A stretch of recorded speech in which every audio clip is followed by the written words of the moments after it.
सवस्कम कहेलु अपनो परिणाम कहेलु अपनो परिणाम कहेलु स्वभाव मोको कहेलु स्वभाव मोको द्रव्य विमुखो यमो सकम्पनो जो कहेलु अपनो परिणामो कहेलु स्वभाव मोको द्रव्य विमुखो यमो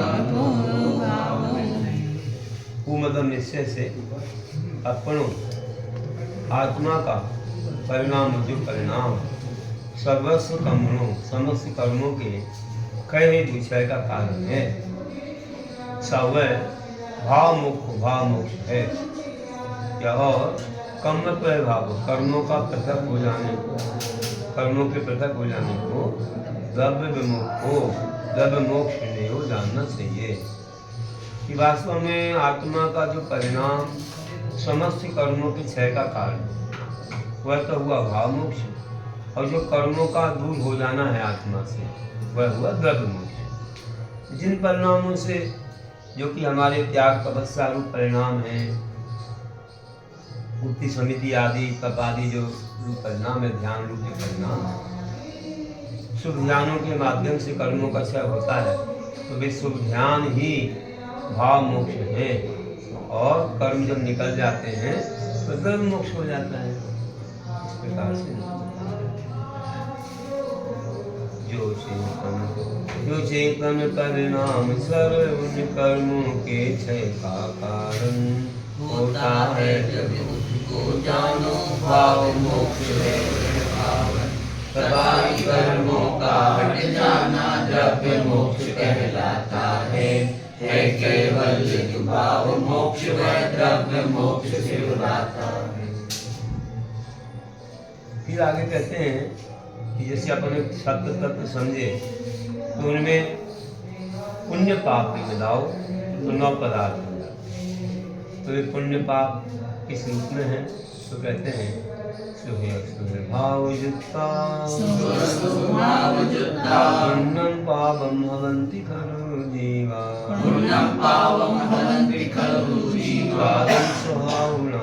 साधं स्वभावनामं बोधं पुण्यं पराणि पावं च सह स्वभावयुक्ता पुण्यं पापं भवन्ति खलु जीवा साधनं स्वभावनामं बोधं पुण्यं पराणि पावं च। स्वभावयुक्ता स्वभाव से युक्त जीवा खलु पुण्यम पापम भवन्ति जीव पुण्य और पाप रूप होते हैं जीव पुण्य और पाप रूप होते हैं। साधन स्वभाव नामम बोधम पुण्यम सातावेदनी शुद्धायु शुद्ध नाम तथा उच्च गोट ये सब कर्म प्रकृतियाँ पुण्य रूप हैं। पराणी पाप और बाकी सब प्रकृतियाँ कर्म प्रकृतियाँ हैं बाकी सब पाप रूप कही जाती हैं। इस प्रकार से बताया कि स्वभाव है स्वभाव जो कि अपन पंचमनुष्य की नौ देवताओं की पूजा करते हैं भक्ति करते हैं दान आदि देते हैं दान पूजा शील उपवास आदि सभी आदि पूजा उपवास स्वाध्याय संयम तपोदान ये सभी शुभ रूप हैं। और जो हिंसा धूप चोरी परिग्रह आदि क्रोध मान माया लोग आदि जो है इस प्रकार से ऐसे भाव पाप रूप हो जाते हैं। तो जीव हाँ ऐसा करता है तो जीव पुण्य रूप कहलाता है जो धर्म करता है ना शुभ भाव करता है और अगर अशुभ भाव करता है तो पाप रूप होता है।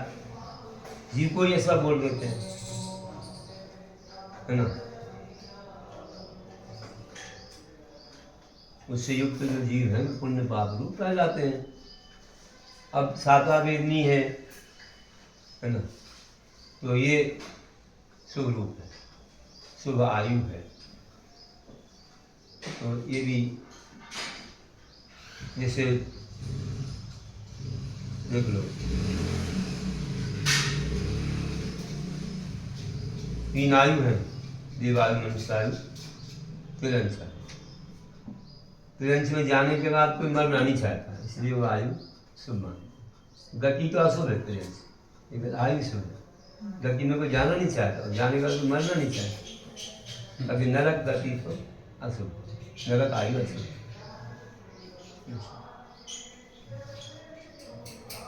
एक प्रश्न था, जैसे ये केवल ज्ञान हो जाता है तो उस समय बहुत पुण्य का भी तो बंद होता होगा, मतलब बैठे मुझे बैठे ही होता है, तो फिर वो पुण्य तुरंत फल भी देता है, क्योंकि ईयापत आश्रव है ना 10वें गुण स्थान के ऊपर, उनका 13वां गुण स्थान योग है, तो आश्रव होता है, प्रति समय पुण्य आता है, प्रति समय वो फल दे के निकल जाता है।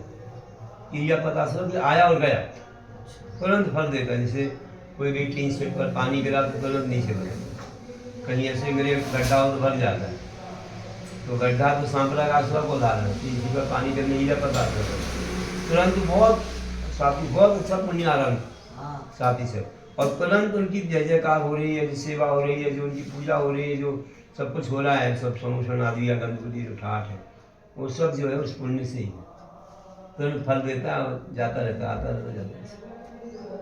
वो बैलेंस, मतलब जब मोक्ष होता होगा तो पुण्य पाप जीरो हो जाते हैं, सब जीरो। हाँ वो तो सब निकल जाते हैं, वो सब कर्म ही है ना। तो कहते हैं कि 68 प्रकृतियाँ जो पुण्य प्रकृतियाँ हैं और 100 प्रकृति ऐसी पाप होती है, कुछ पुण्य रूप भी रहती है, कुछ पाप रूप भी रहती है, दोनों प्रकार की भी रहती है। इस पर शादी ये बताते हैं, इस रूप आदि नाम कर्म की 20 प्रकृति पुण्य रूप भी और पाप रूप भी, इसलिए वो बढ़ जाती, नहीं तो 148 कर्म 168 कैसे हो, तो दोनों अजीब पुण्य और अजीब पाप लिखा है, जैसे कि प्रकृतियां क्रमशः अजीब पुण्य और अजीब पाप कहलाते हैं, तो अजीब पुण्य अजीब पाप कौन से होंगे? क्योंकि वे कर्म अजीब है ना, आत्मा जीव है और कर्म अजीब है।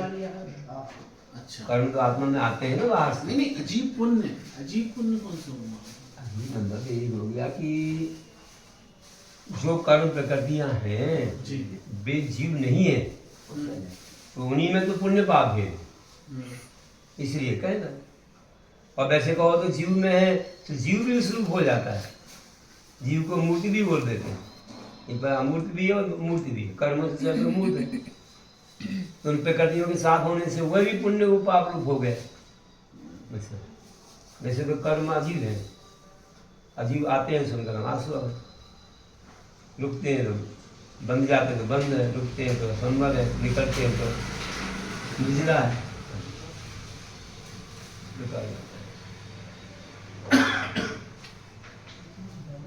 आज स्वभाव, 68 प्रकृति कौन सी होती है?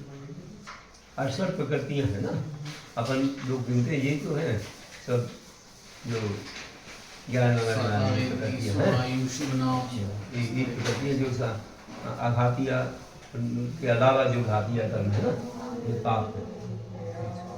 ज्ञानवर्णी, रक्षावर्णी, मोहिनी,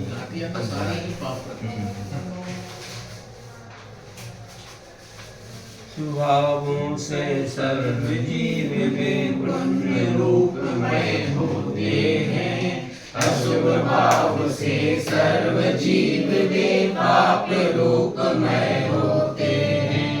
सातामय वेदनीय सुहायु अशुभ नाम कर्म जानो, उच्च गोत्र से पुण्य प्रकृतियां शेष पाप ही सब जानो।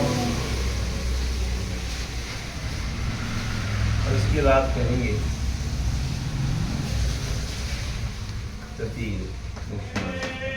मोक्ष का कारण क्या है।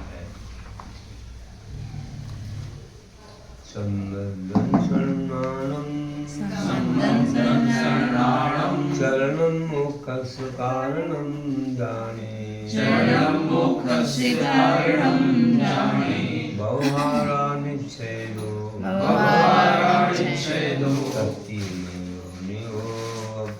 तत्तीयमयो अप्पा सम्मतं शरणं मोक्षस्य कारणं जाने, भवहारानिच्छेदो तत्तीयमयो अप्पा। व्यवहार व्यवहार में से सम्यक दर्शन ज्ञानम, सम्यक दर्शन सम्यक ज्ञान सम्यक चारित्र को मोक्ष कारण, मोक्ष कारण जाने मतलब जानो, निश्चय में लो, निश्चय से तत्तीय मयो, इन तीनों स्वरूप नियो अपन निज आत्मा को ही मोक्ष का कारण जानो। तो देखिए व्यवहार से कहा जाए तो संवेदन संवेदन समझदार तो ये मोक्ष का कारण ऐसा हो। और जो शास्त्रों पर श्रद्धान करना है तत्व श्रद्धान आदि है ना, सम्यक दर्शन है, उससे सम्यक ज्ञान बनता है, उससे सम्यक चारित्र जो हम क्रिया करते हैं आत्मों का पालन या कोई दस आदि सम्यक चारित्र, तो ये मोक्ष का कारण है। और निश्चय से कहो कि जब ये रत्नाकर जो है हमारी आत्मा में तीनों की एकता में जो ध्यान होता है उस ध्यान से ही मोक्ष होता है, अभेद रत्नाकर से, उससे ही मोक्ष होता है।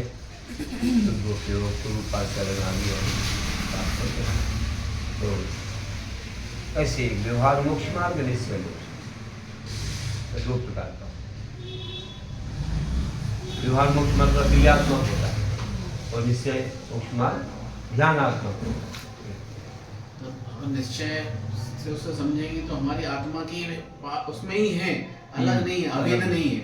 और अगर व्यवहार समझेंगे तो ये कहीं ना कहीं हम बाहर से एक्वायर करते हैं, मतलब उनको लेते हैं, इसलिए वो भेद रखना प्रेम है।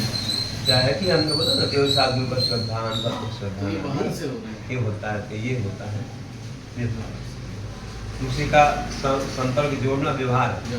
और सबसे संपर्क छोड़ के अपनी आत्मा में जो है ज्ञान दर्शन चाह उनमें लीन है ना, उनसे तो व्यवहार की वजह से निश्चय में पहुँचते नहीं, पहले व्यवहार को अपनाना पड़ता है, फिर निश्चय में जाते। निश्चय पाने के लिए मुनि बनना पड़ता है। मुनि नहीं बनेंगे तब तक बाहर से अपना संबंध है शरीर और परिग्रह आदि सबसे, तो जब सब कुछ छोड़ने के बाद शरीर से भी मोह छोड़ो, अब बाहर का नहीं छोड़ा और शरीर से क्या मोह छोड़े, इसलिए आजीवन को जब छोड़ा जाता है तभी फिर ध्यान में लीन होते हैं तो निश्चय आता है। वो भी ऐसे महान मुनियों को आज पंचम काल में तो वहाँ पहुँच नहीं पाते जो कि निश्चय के गुण स्थान है 10वें के ऊपर, आज तो 7वें में पहुँच पाते, शुद्धोपयुक्त हो जाता है, लेकिन वह अभेद रत्नाकर नहीं होता। रत्नाकर स्वरूप आत्मा का निश्चय कारण बताएंगे, इसके पहले कि व्यवहार नय से समदर्शन वा ज्ञान चरण ऐसी उपत है, निश्चय नय से तीनों मय निज आत्म जानो शिवपत है। धर्म क्रिया हो व्यवहारी की निश्चय में निर्वृत्त रहे, व्यवहारी मुनि सरावित निश्चय में निज रक्त रहे। अब कहते हैं कि रत्नाकर स्वरूप आत्मा मोक्ष का निश्चय का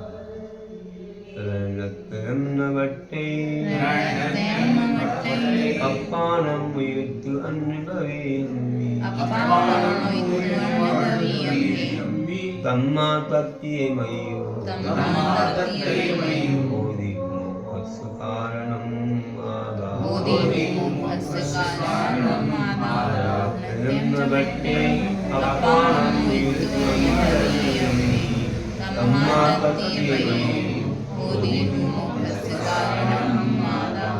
अपानम आत्मा को छोड़कर अन्न द्रव्यमी अन्न द्रव्य में रणत्न बट्टे रत्नत्र नहीं रहता, तम्मा इस कारण से तत्तीय मयु आधा रत्नत्रयात्मा आत्मा ही वो निश्चय से मोक्ष कारणम मोक्ष कारण बोधि मतलब है। तो आत्मा को छोड़ करके अन्य द्रव्य में कहाँ रत्नत्रय होता है, रत्नत्रय तो आत्मा में ही पाया जाता है, आत्मा का श्रद्धा ज्ञान आचरण है।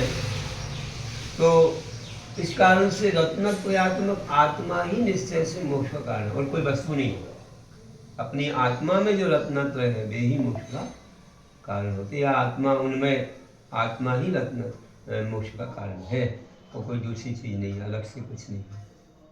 इस प्रकार से है। हलवा बनता है तो आटा है, तो उसमें जो है ना शक्कर डालते, घी डालते, थोड़ा पानी से मिलाते, एक हो जाता है, हलवा बन जाता है। अकेले एक को हलवा नहीं कह सकते, ना आटे को, ना शक्कर को, ना घी को, तीनों की समझ। ऐसे ही अपने अमृत धारा बनती है तो अजवाइन का फूल और कपूर और जो है ना पेपरमेंट तीनों समान मात्रा में डाल तो बन जाती है। ये तो अमृतधारा एक को थोड़ी बोल सकते, ऐसे ही तीनों की समष्टि का नाम मोक्ष मार्ग है। इसको कहना है।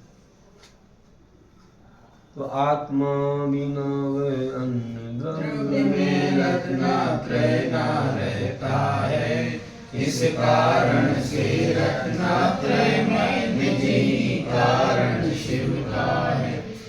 श्रद्धा ही समृद्ध सन, निज जाने ही सम्यक ज्ञान, निज में रमना वह चारित्र, मिले दीन निज शिव पद जान। तो आत्म बिना वह अन्न द्रव्य में रत्नत्रय न रहता है। आत्मा के बिना अन्न द्रव्य में रत्नत्रय नहीं है, इसलिए आत्मा ही मोक्ष का कारण है। अपना श्रद्धा ही सम्यक दर्शन है, निश्चय से देखो, और निज को जानना ही सम्यक ज्ञान है, निज में लीन होना ही सम्यक चारित्र है। ये मोक्ष मार्ग है। बोधि समाधि परिणाम सिद्धि